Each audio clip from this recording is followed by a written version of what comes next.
નામ મંથરા મંદમતી. આ અયોધ્યાનો જીવ નથી, આ કઈ માં સાથે આવેલી દાસી છે, એટલે એની બુદ્ધિ બગડી અને મંત્રા નો પ્રવેશ થાય છે. મંત્રા આવે થોડા સમય માટે, પણ આખા પરિવારને વીર વિખેણ કરી નાખે છે. આ સંસારમાં ઘણા એવા મંત્રના રૂપમાં રખડે છે, ઘણાના જીવન બગાડે છે. સંતો કહે છે મંત્રાનો પ્રવેશ થાય અને મંત્રા એટલું ખોટા વાક્ય બોલે છે, આની જો કોઈ પુસ્તિકા બનાવે અને સંયુક્ત કુટુંબની અંદર કેમ ઝઘડો કરવો આ વાંચે તો પીએચડી થઈ જાય એવું મંત્રા બોલે છે. મંત્રા અંજવાળું જોવા લાગી, આ બધું શું છે અયોધ્યામાં? કોઈ દાસી આવતી એને પૂછ્યું, એ દાસી આજે કોઈ મહેમાન આવવાના છે? આજે કોઈનો જન્મદિવસ છે? દાસી કહે, અરે મંત્રી તને કાંઈ ખબર નથી? શું? કાલે રાજા આપણા પ્રભુ રામને રાજ્ય સોંપે છે. રામને રાજ્ય.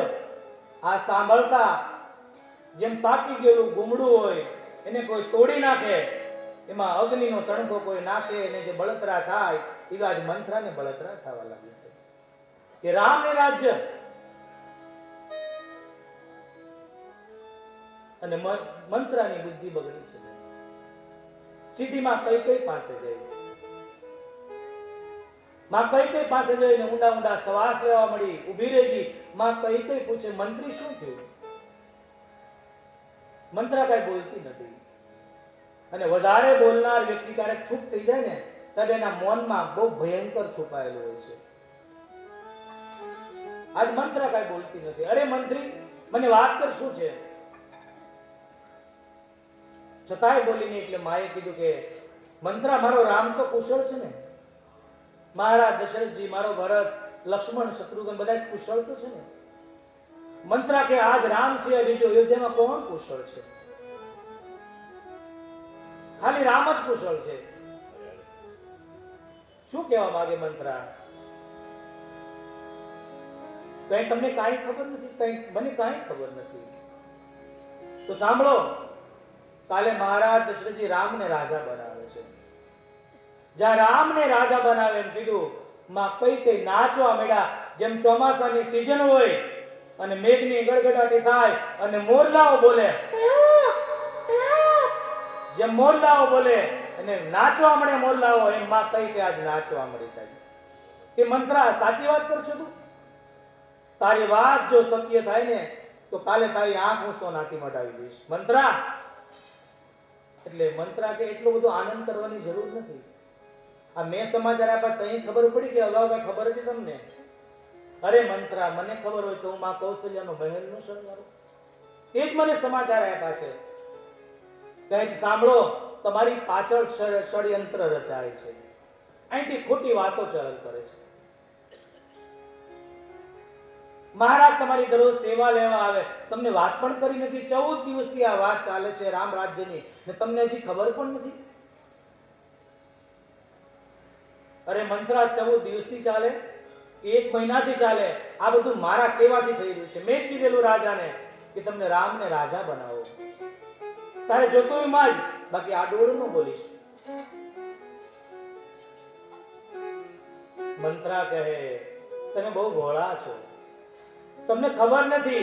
આ મહારાજનો ચહેરો છે ને જોવામાં ભોળો લાગે, બાકી ભોળા નથી. બહુ કપટી છે અને મન મેલા પણ છે. જ્યાં મન મેલા કીધું તો મંત્રાએ એને એક તમાશો માર્યો. માં કહી ગઈ, અરે મંત્રી, તું રાજાને આવું કે છે? તારી આ હિંમત? અને સંતો કહે, મંત્રા સ્ત્રી ચરિત્રનું વર્ણન કરવા લાગી અને નાટક કરવા લાગી, રડવા લાગી. માં કઈ કઈને ગમે એમ તો દયા આવી કે રામ રાજ્યના સમાચાર દેવા આવી અને મેં એને તમાચો માર્યો. અરે મંત્રી, તું આવું ન બોલ. મંત્રા કહે કે આ સંસારમાં કોઈને સાચું કહેવાનો સમય નથી. કારણ તમારું ખાવ છું, તમારું આપેલું પહેરું છું, એટલે હિતના 2 શબ્દો કહેવા આવ્યો, પણ તમે જાણી ન શક્યા મને. રામ રાજા બને કે ન બને, હું કઈ દાસીમાંથી રાણી બનવાની નથી. આ તો તમારા માટે હિતના શબ્દ કહેવા આવી છું. સાંભળો, એક વાત કહું પછી નિર્ણય તમે લેજો. હું આવતી હતી ને તો કૌશલ્યા માના દ્વારે મેં સાંભળ્યું. માં કૌશલ્યા અને સુમિત્રા વાતો કરતા હતા કે રામ રાજા બની જાય ને પછી કઈ કે ને ભરતને આપણે નોકર બનાવવા છે. બિલકુલ જૂઠ વાત કરે છે. અને જો આપણી વાત નહીં માને તો આપણે એને બંદીખાનામાં પૂરી દઈશું. માં કઈ બહુ સુંદર બોલે છે કે મંત્રા આ વાત બિલકુલ તારી ખોટી છે.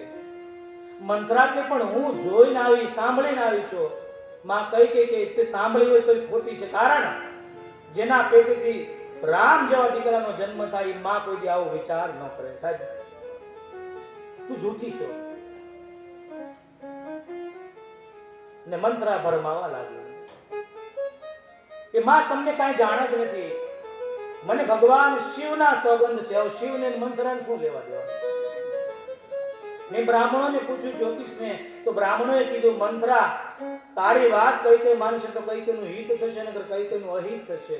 બ્રાહ્મણો અને શંકરને વચ્ચે લાવી મંત્રા. અને જ્યાં કઈ કઈ માં મંત્રાને સ્પર્શ કર્યો તો માં કઈ કઈની બુદ્ધિ બગડવા લાગી. મંત્રા તારી વાત સાચી તો છે. મને ઘણા સમયથી મારા અંગો ફરકે છે, ખરાબ સપના આવે છે. આ તારી વાત ખોટી નથી, આ વસ્તુ સાચી છે. આ આખા પ્રસંગ ઉપરથી મારે તમને એટલું જ કહેવું છે કે કુસુમની તાકાત કેટલી છે કે ભરત જેવા સંતની માં કઈ કઈની પણ બુદ્ધિ બગાડે છે. સાહેબ આ કુસુમની તાકાત તમે જુઓ. સત્સંગ ન થઈ શકે તો કાંઈ વાંધો નહીં, પણ રામકથા સાંભળ્યા પછી એક મનમાં વિચાર કરજો, એક સંકલ્પ લેજો કે કુસંગ ન થાય. એટલું જરૂર વિચાર કરજો. મંત્રા તારી વાત બિલકુલ સાચી છે, પણ સાંભળ મંત્રા, હું નોકર ની બનું, એની દાસી ની બનું, મારા પિયર જતી રહેશ, હું આપઘાત કરીને મૃત્યુ પામીશ, પણ હું દાસી તો નહીં જ બનું. મંત્રા આજ એ દાસી છે અને કઈ રાણી છે, પણ આજ સ્વાર્થ આવ્યો ને તો એ દાસી રાણીના પગ પકડવા લાગી. સાહેબ સ્વાર્થ આવે તો માણસ શું કરતા નથી. સાહેબ ગરજઈ અર્જુન હિજર ભયો, ગરજઈ ગોવિંદ ધેનુ ચરાયો, ગરજઈ દ્રૌપદી દાસી ભઈ, गरजई अर्जुन भीम रसोई पकायो, गर्ज बिना इस लोगन में कोई आवे न जाए, कवि गंग कहे सुन शाह अकबर, गर्ज से बीबी गुलाम बनाए. આ સંસારમાં ગરજ આવે ત્યારે માણસ શું શું કરતા નથી. સાહેબ કે તમે જ છો મારા માટે, પણ કામ પતે પછી આ સંસારમાં કોણ કોનું? સાહેબ સુર નર મુનિવર સબકી રીતિ, સ્વાર્થ બિના કોઈ કરે નહીં. આજ એ મંત્રાના પગ પકડવા લાગી. અરે મંત્રી, તું કે તો હું કુવામાં પડું, તું કે તો મારા પતિનો ત્યાગ કરું. મંત્રા તું કેમ હું કરું? મારે શું કરવું જોઈએ?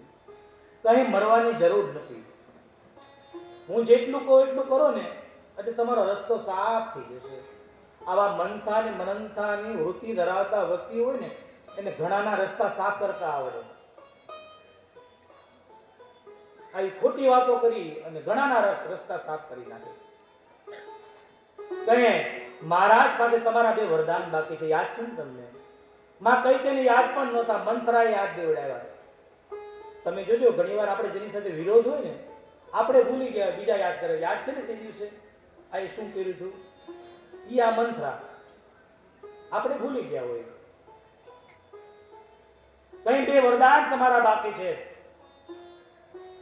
બસ મહારાજ પાસે માંગી લો, તમારો રસ્તો સાફ.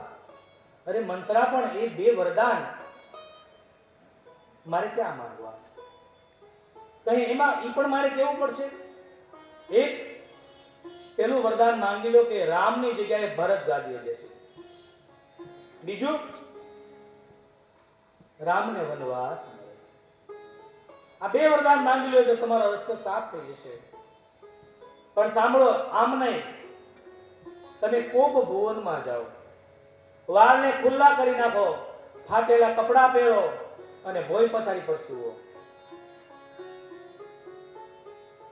અને મહારાજ આવે ને ત્યારે માંગ માંગ કઈ તો પાછા માંગતા નહીં હોય. આ મંત્રની એ તમે દ્રષ્ટિ જુઓ, મંત્રનું એ ચડાવવાની રીત જુઓ તમે. મહારાજ પાસે માંગતા નહીં તો શું કરો એ કે મહારાજ જ્યારે કહે કે મને રામના સોગંદ છે ત્યારે જ વરદાન માંગજો, નહીંતર આ કામ નહીં થાય.